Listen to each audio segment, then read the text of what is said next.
itu tidak lebih daripada konsep tentang God atau ilah atau sang pencipta yang super duper sakit jiwa psikopat. Maha cinta, maha sayang. Tapi kalau kamu nggak taat, akan disiksa selama-lamanya. Itu bukan Tuhan yang maha cinta dan maha kasih. Tapi itu tidak lebih daripada Tuhan yang psikopat, sakit jiwa. Tuhan yang seperti itu sudah saatnya dipecat. Ketika mereka pendapat berbeda-beda, berarti sama-sama tidak tahu. Ini menduga, ini menduga, ini menduga. Tapi dasarnya dugaan. Maliki dugaan, hambali dugaan. Kalau fikih itu dugaan, ngapain kita bertengkar?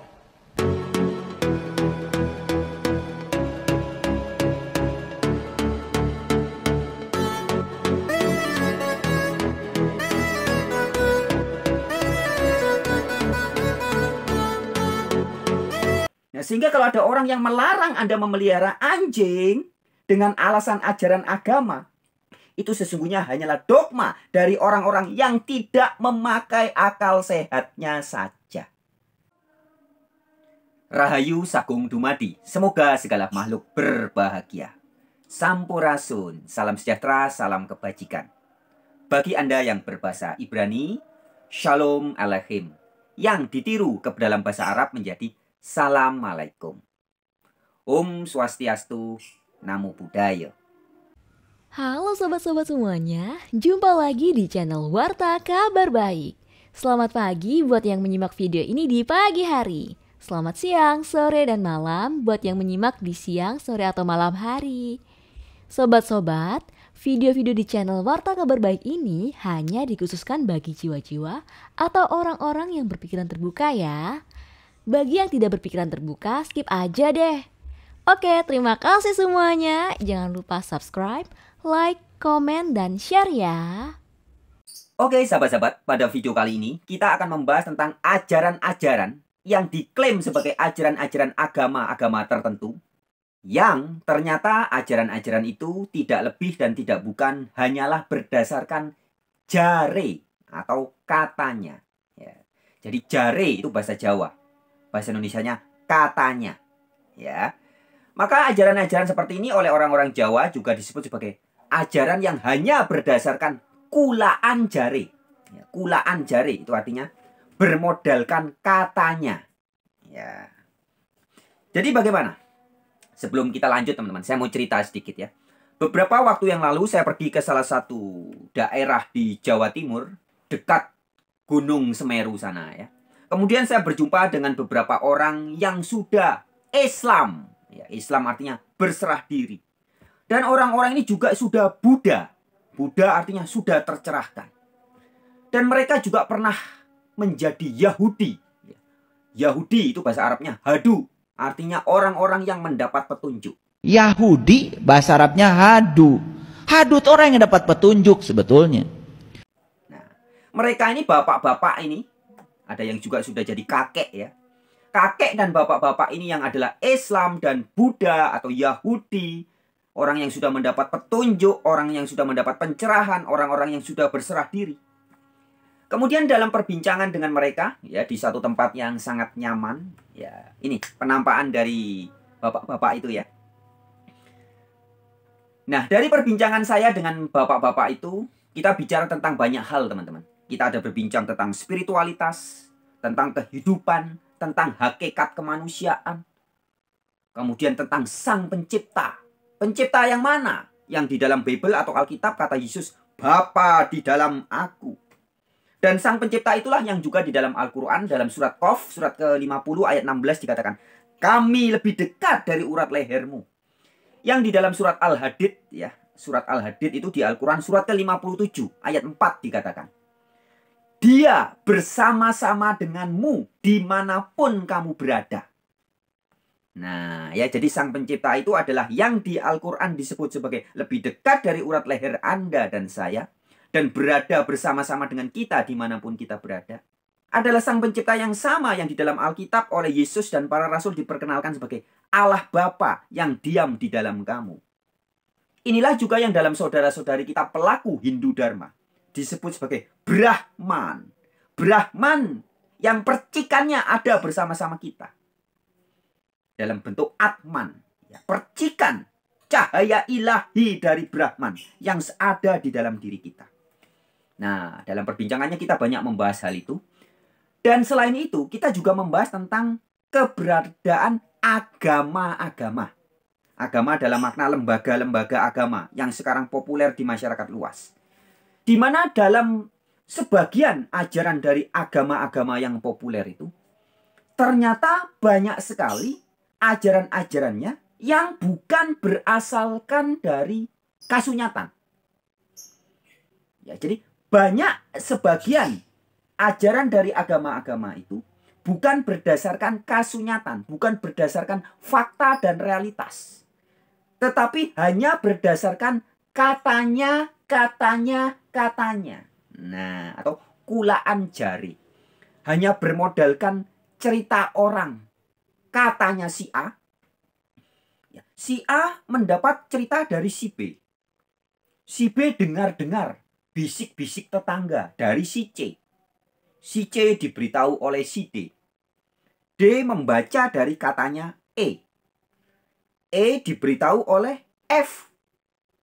F mendapat informasi dari G. G mendapat informasi dari H. H pun diberitahu katanya oleh si I. I mendapat informasi dari J. J diceritain oleh K. K mendapat info dari L. L diberitahu dari M. M tahu hal itu dari membaca tulisan-tulisan N. N tahu dari O. O dari P. P, Q, R, S, T, U, dan seterusnya. Nah, ya. Jadi informasi yang kemudian dijadikan suatu ajaran itu, ternyata sumbernya hanyalah dari katanya. Ceritanya. Dan sama sekali bukan berdasarkan fakta atau kasunyatan. Itulah yang disebut sebagai ajaran jari. Ajaran katanya. Ajaran ceritanya saja. Nah, contohnya ada banyak teman-teman ya. Dalam dunia keberagamaan, dogma-dogma agama-agama tertentu, itu banyak ajaran yang bersumber dari katanya.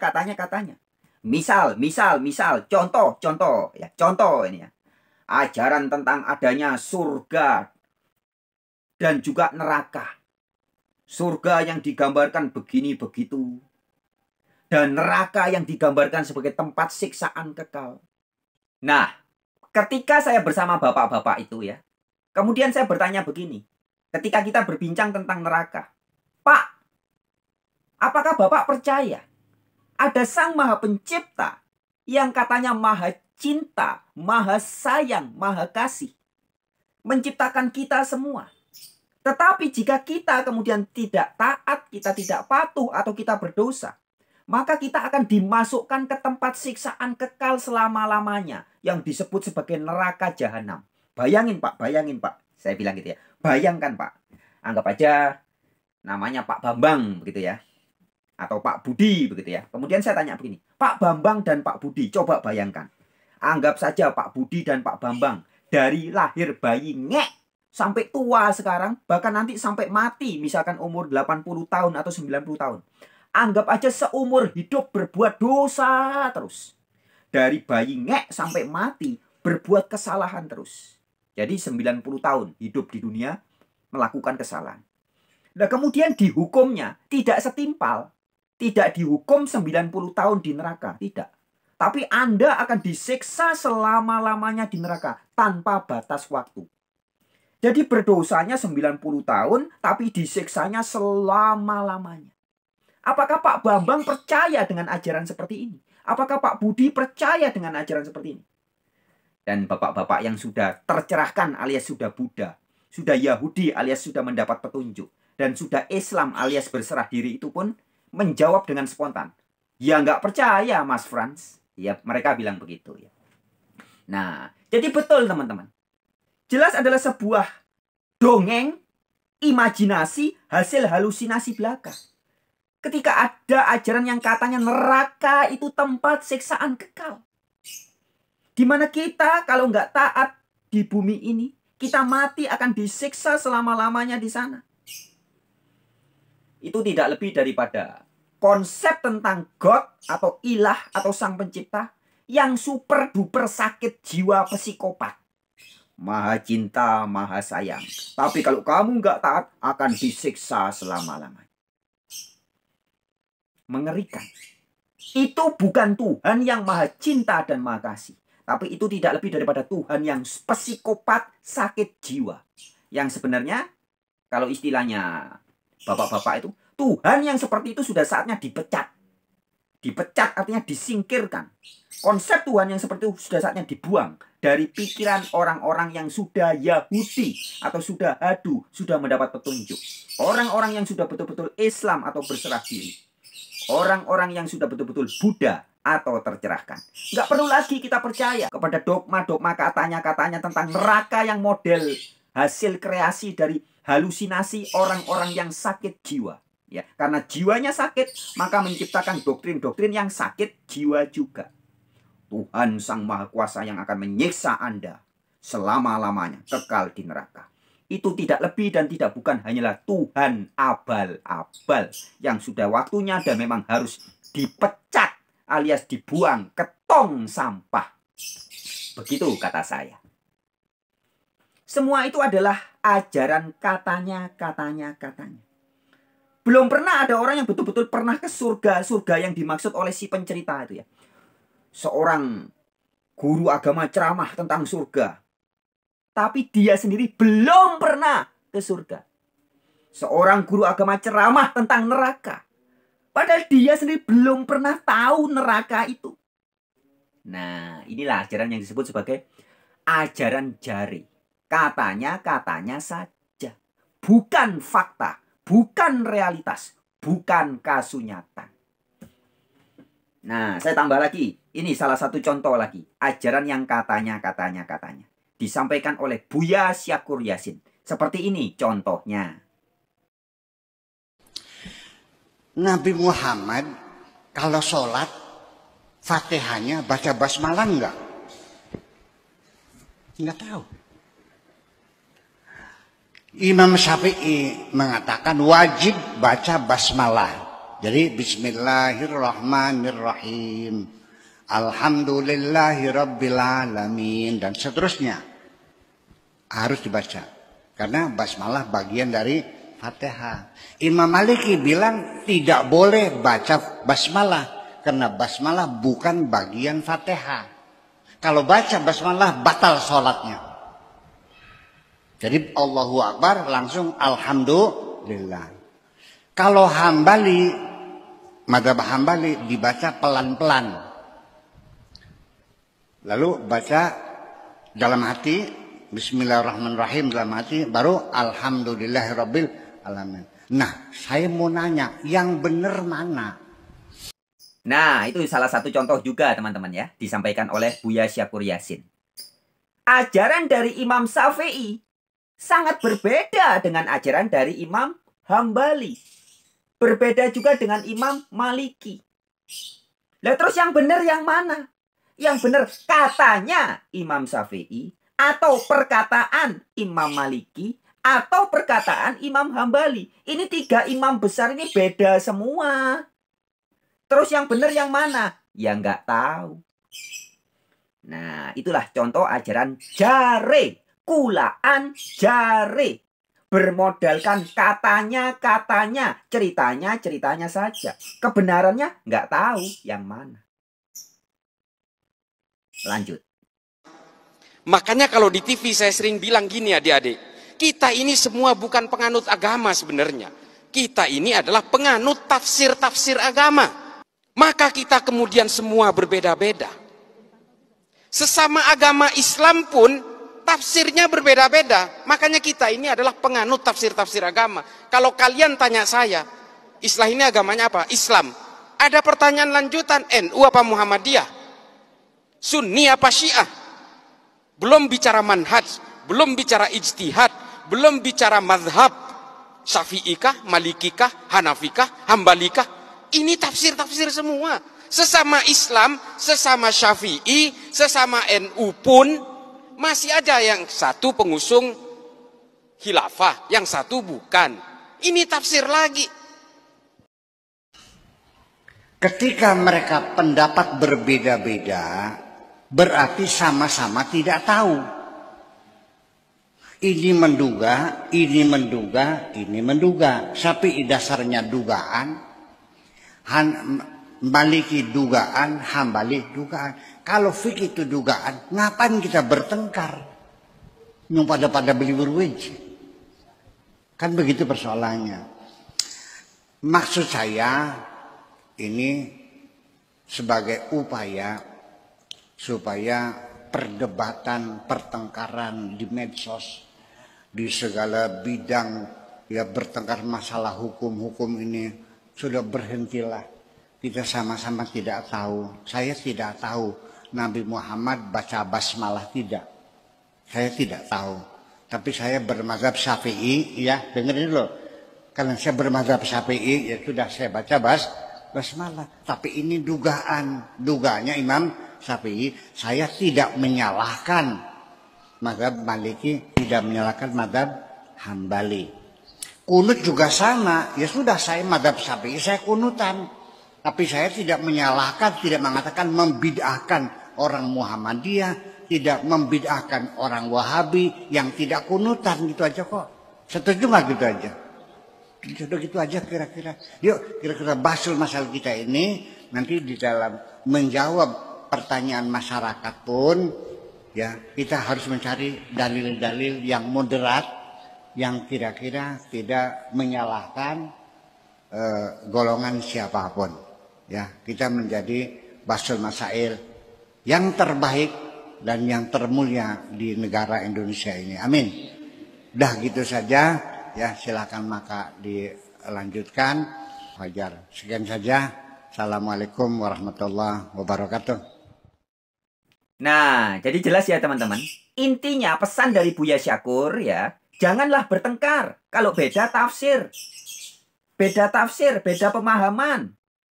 Imam Syafi'i beda, Imam Hambali beda, Imam Maliki beda. Ada lagi dalam kasus lain, Imam Hanafi juga beda lagi. Loh, yang benar yang mana? Nggak tahu. Lawang sama-sama nggak tahu aja kok bertengkar. Sama-sama berasumsi, berduga-duga. Sama-sama dugaan, sama-sama asumsi. Bukan kebenaran mutlak. Kok bertengkar gitu loh. Itu ya yang dimaksud pesan dari Buya Syakur. Janganlah bertengkar. Wong cuman sama-sama menduga-duga. Nah, apa yang disampaikan oleh Buya Syakur itu teman-teman, itu hanya salah satu contoh ya, tentang baca basmalah ketika Fatihah. Sedangkan masih banyak contoh-contoh doktrin yang lain yang juga berbeda, berbedanya banget.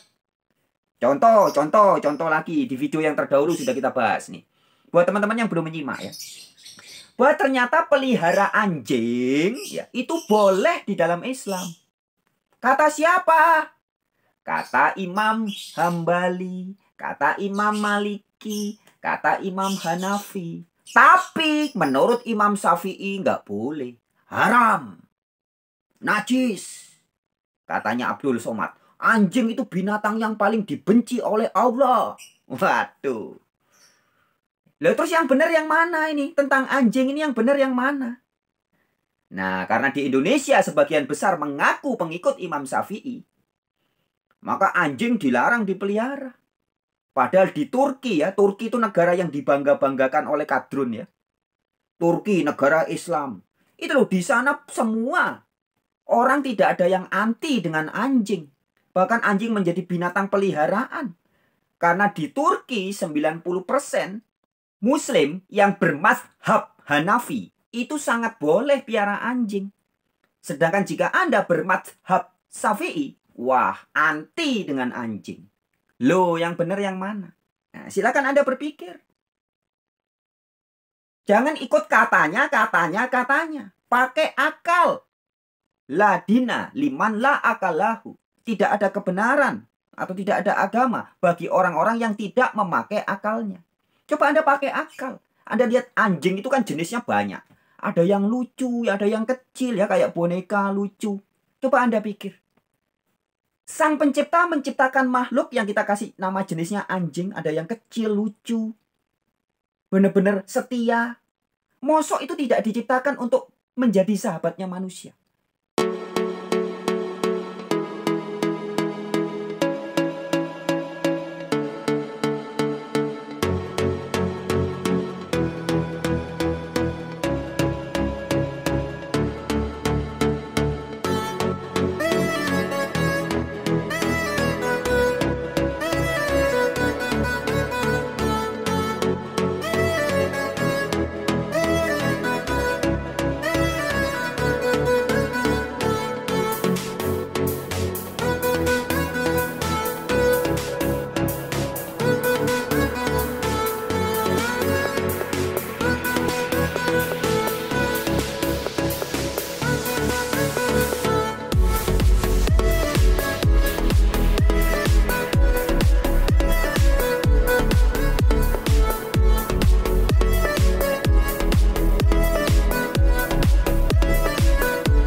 Dari bentuknya saja, dari jenisnya anjing-anjing tertentu itu ya.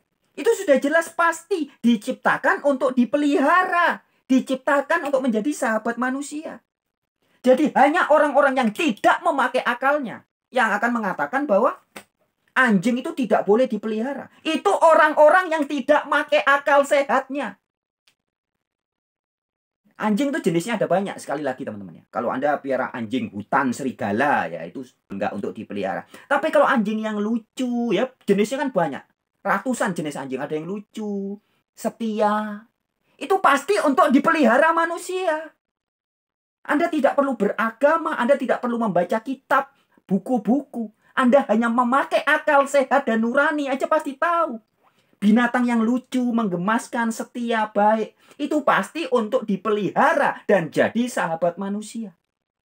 Nah, sehingga kalau ada orang yang melarang Anda memelihara anjing dengan alasan ajaran agama, itu sesungguhnya hanyalah dogma dari orang-orang yang tidak memakai akal sehatnya saja. Nah, ya. Jadi Imam Hanafi ketika membolehkan orang untuk piara anjing, nah, menurut saya, Imam Hanafi itu lebih sehat akalnya daripada Imam Syafi'i yang mengelarang orang piara anjing. Itu menurut saya. Bagaimana menurut Anda? Silahkan. Nah, begitulah teman-teman ya. Jadi itulah contoh beberapa ajaran-ajaran yang sekarang dipercaya banyak orang, tapi ternyata tidak lebih dari ajaran yang hanya berdasarkan jare, kulaan jare, alias cuman katanya-katanya saja. Nah, teman-teman bisa memberikan komentarnya, mungkin bisa memberikan contoh-contoh yang lain. Ajaran agama tertentu. Yang cuman juga berdasarkan katanya, ceritanya. Yang kebenarannya juga belum tentu atau belum kita ketahui. Ya. Oke teman-teman, sekian dulu pada video kali ini. Kita lanjutkan di kesempatan yang lain dengan perbincangan-perbincangan yang tetap mantap. Ya.